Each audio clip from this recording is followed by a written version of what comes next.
right now, it's like, American Gods. Now, for some of y'all, if y'all, you may not be familiar with it, but you got Shadow Moon, and Shadow Moon, just in the name, that was his name, basically. And he was like, he was the son of a human, half God in essence, because his father was quote unquote Wednesday or Odin. Not from the movie perspective or from the show perspective, again, it's Odin, but you could also say, the son of, the Thoth energy, the son of the Mercury or messenger of the gods energy, you know, anything that could be associated with Mercury, Wednesday, being a messenger of the gods, dealing with writing and scripting and things of this nature. Because in the show, Toth was a whole different person. Matter of fact, Toth was a funeral home owner along with Anubis, but bringing it back, it's like seeing how it's, again, that energy between the quote unquote new spirits or new gods or deities and the old spirits, gods and deities. And, what Shadow Moon had to realize was that, he was sourced on the human experience. He had the ability to be, tapped in again, like, having to realize his power that he was tapped into being source energy as a whole, not having to choose between the new gods or the old gods, you know. Hence why, in the show, both sides were trying to get his attention so much.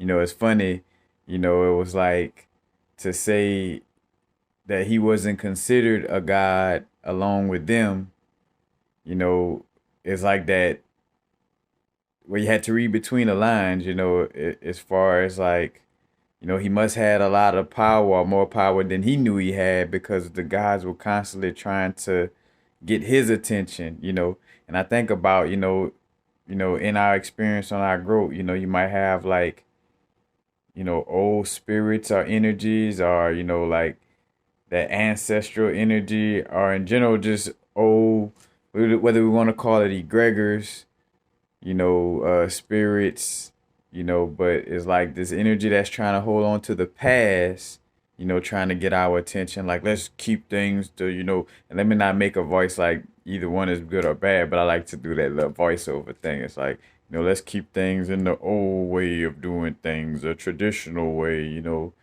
let's keep it the way we always had it, you know what I'm saying? And then there are these, you know, egregors, gods, and energy spirits, that's like, oh no, the future is technology, the future is the metaverse. We got to do new things, we got to, move fast, it's about change, all the time, constantly, you know what I'm saying?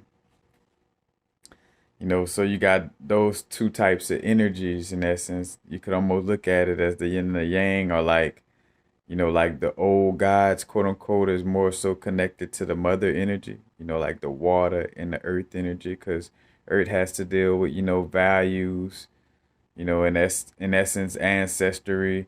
Water has to deal with memories, or, again, like what we remember. And a memory, in essence, comes from the past, And then fire and air, in essence, is kind of like, dealing with, you know, movement, fast movement. The wind whips fast, a matter of fact, and seeing how, again, like just say it in general before I get lost in the sauce and trying to over explain that point. But the fire and air element, is a kind of like the futuristic aspect, because the air is, words and thoughts, and bringing down, oh, I got this new idea. And again, and also at first was the word, and the word is God, and again, showing right there that at first was the word was God, but at first was the word for a certain world, because word and world, closely related, because understanding like the infinite source energy couldn't have been created by, again, like that's kind of a thing that we're not able to wrap our head around. It's like the true essence of source energy not being something that was started with no word. Again, the true source energy wasn't started with no air, fire, water, or earth in essence. It's like the no thing, the unfathomable, the real, that which should not be named. And therefore, how could, at first with the word, and the word is God, maybe one God or a certain God was made from a word, you know what I'm saying? But that's not the infinite source energy, no thing, energy, being spoken of. And that, again, like in the Gnostic scriptures, where it was talking about the creation of the world, and it was talking about, and that's another thing too, in the Gnostic scripture, it was just talking about, the father aspect, as if fire and air is like the only thing that existed. When in order for fire and air to exist, you have to have like that, basically the water, or that that open energy field for it to even exist in, you know what I'm saying? Like the mother in essence provides the platform or the stage for the show to exist in essence, you know. And then with the water, the mother aspect, and then the air, the father aspect, the fire, like the sun aspect, literally and figuratively, like the sun that, and then the daughter aspect, the creation from, those three, in essence, comes the earth. You know what I'm saying? Because the earth is encased in water, the molten lava, in essence, the fire, and then the air element, quote unquote, that is encased within the water, or what some may call a firmament, but encased in the water, and then also the air that went into creating the earth as well, from the perspective of, putting words and thoughts together, or using the imagination, and bringing it forth. But again, bringing it back to where again, like cycling it back, with the, again, like the shadow moon aspect of American Gods, like understanding, you know, some of us in this realm is like shadow moon, you know what I'm saying? Like, part source energy, part, human in essence, you know, and realizing that certain, quote unquote demiurge or demigods, or, gods and deities. And as and as I'm becoming more aware of this strongly for myself, because of course, again, like, we could learn about these things from, quote unquote, teachers and books and things of this nature. But, from my own experience and just seeing, how it plays out, I could be able to say, oh yeah, so and so said that in a lecture, or this book said that, you know what I'm saying? But until we really, really, really grasp it for ourselves, in our experience, it's still more so just, words of, intellectual value, and not necessarily truly understanding. Again, I could read a book all about squirrels, but do I really know about a squirrel if I never had experience with a squirrel? You know what I'm saying? But again, and what I'm getting to is just being aware of the fact that, and this is not to be like, oh, some people is like shadow moon, or some people is important, some people not. No, it's just understanding, though, the fact is true, though, that, again, like some of us embody that, uh are at least aware of embodying source energy and the human aspect mixed into one, you know, and understanding a deeper aspect of like, yes, being source energy first and foremost, being the infinite aspect of self. Because again, this is an avatar for the experience in this realm. This is temporary. It has a born date, and which means it has an expiration date. But source energy is forever, so but at the same time, again, not to devalue the temporary just because it's not infinite, you know what I'm saying? And not to devalue the infinite just because within this realm, we haven't been taught to value it, you know what I'm saying? But again, just being aware of like being in that shadow moon position, or AKA like the being that all these other spirits and gods and deities, is trying to get your focus, trying to get you to be aware of them, but also if not aware, also trying to get you to worship that energy. You know what I'm saying? And again, like for the most part, like when I speak on altar work, like if we're not able to be aware that working with certain energies, doing altar work is actually like working with an energy inside of us, it's best to not even do it at all, in the sense of like, if subconsciously it's still coming off as worshiping something outside of you, then then literally, being aware of how real our imagination is. And if still subconsciously I'm thinking I'm worshiping something outside of me, then it's gonna come at me or come to me on some outside of me type of energy, you know. Uh like say for instance, if somebody scared me into thinking like, oh, some type of ghost gonna get you, then if you go to believing in that, you know what I'm saying, and you start to imagining, oh man, I'm hearing things, then you actually create that situation, you know, whether it be a ghost called a virus, you know what I'm saying, or whatever type of little ghost, you know what I'm saying, but or whatever type of energies, but just being aware of that, and I ain't gonna talk it too long because again, I done had long videos and tidbits talking about this throughout, but just something, as I'm like observing, like how I should interact with like NFTs and just artificial intelligence or technology, and I just did that video to not throw the baby out with the bathwater, with the artificial intelligence,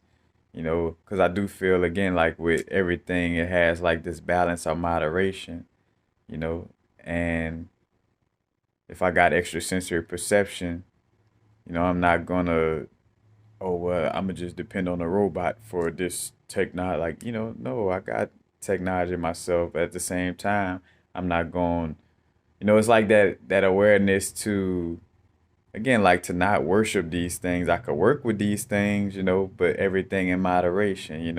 I'm not going to work with these things to the point where I'm always walking around with a VR screen on my face.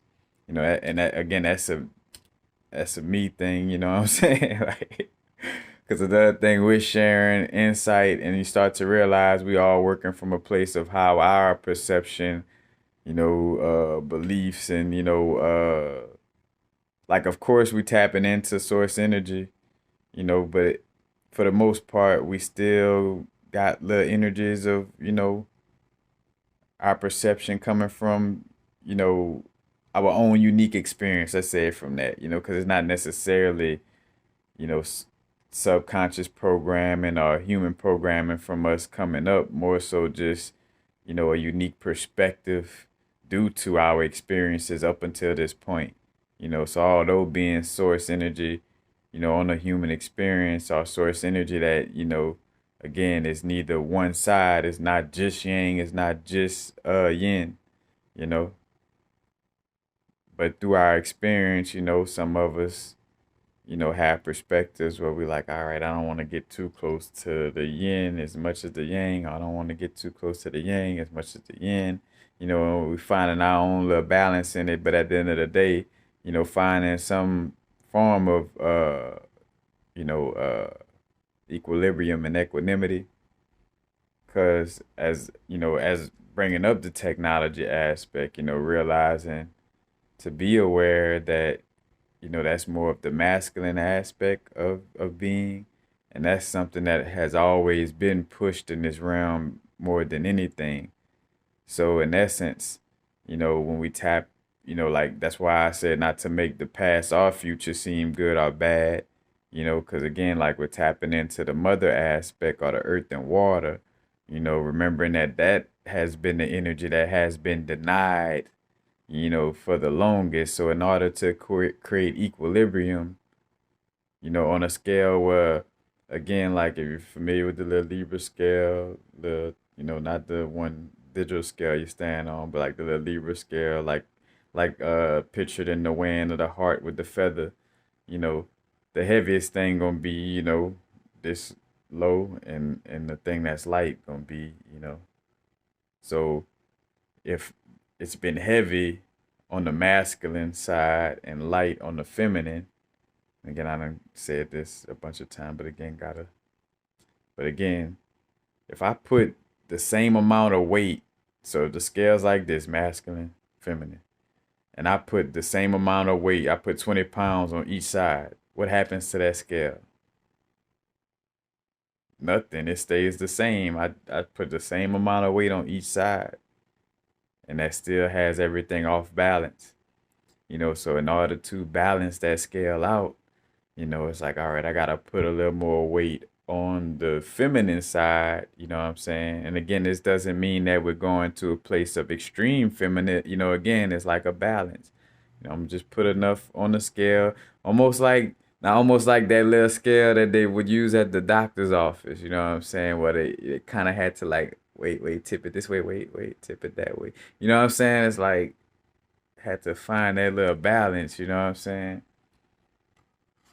Because it's easy to go into the extremes. And as I speak on this again, like, always holding myself accountable as I'm speaking, not talking at everybody, because this is something you know, I'm working on myself, or should I say, staying in alignment, not making it sound so much like it's having to work on myself. Because again, we already in alignment as much as we just making sure that we maintain that awareness and alignment. But again, it's a balance. I'm not trying to. Yeah, it's a me thing too. It's just, I'm not just trying to dive into the metaverse to the extreme, and I'm not trying to be all in the past to the extreme. You know what I'm saying? I'm looking to balance the scales out. Because I do feel like each side has a valuable perspective, aka angle, or angels. It has some valuable angels or angles of perspective, but I just, like that equanimity and equilibrium, and then standing again to not, worship any of these energies, and again to each his own on your approach, follow what you feel your inner guidance system is guiding you to do. That's why one of the main things I realized to always speak on is like to speak on things that will help with self empowerment. Like, whether it's working with crystals, meditation, you know, understanding how to recognize your intuition, but like doing things to help you gain spiritual independence, so to speak. Not spiritual independence to a place where you feel like, oh, nothing is connected to me. Like it's only me. I'm only the one God or source. And you're like, no, there's things in our environment that is source, just as much as source permeates through our being. You know, it's just understanding again, like maintaining, your unique alignment and not getting lost in the sauce of my words or anybody else. Again, like, like tapping into your intuition. So again, when I'm speaking on, when I say the word spiritual independence, You know, it's not like, oh, I don't need nothing or nobody. Hence why some, you know, you watching this video, or you may get a astrology reading, or you may every now and then get a little tarot reading, or whatever the case may be, is because sometimes it could be helpful to have that confirmation, and sometimes that confirmation may come externally, so again, as spiritual independence is promoted, as self-empowerment is promoted, again, it's the balance of inner world first and then external realm. And it's not to see the external realm as all bad, or, again, neither one is, oh, just the internal realm is good, the external realm is bad, or vice versa. It's like removing, you know, them labels, and it could seem, tougher in some moments than others. But that's the name of the game in essence. But just wanted to, share that message with y'all, that awareness of, being like that shadow moon energy, from American Gods. But peace. Now's the vibrate. Not too far in the future. Not too far in the past. Right now. Peace, peace.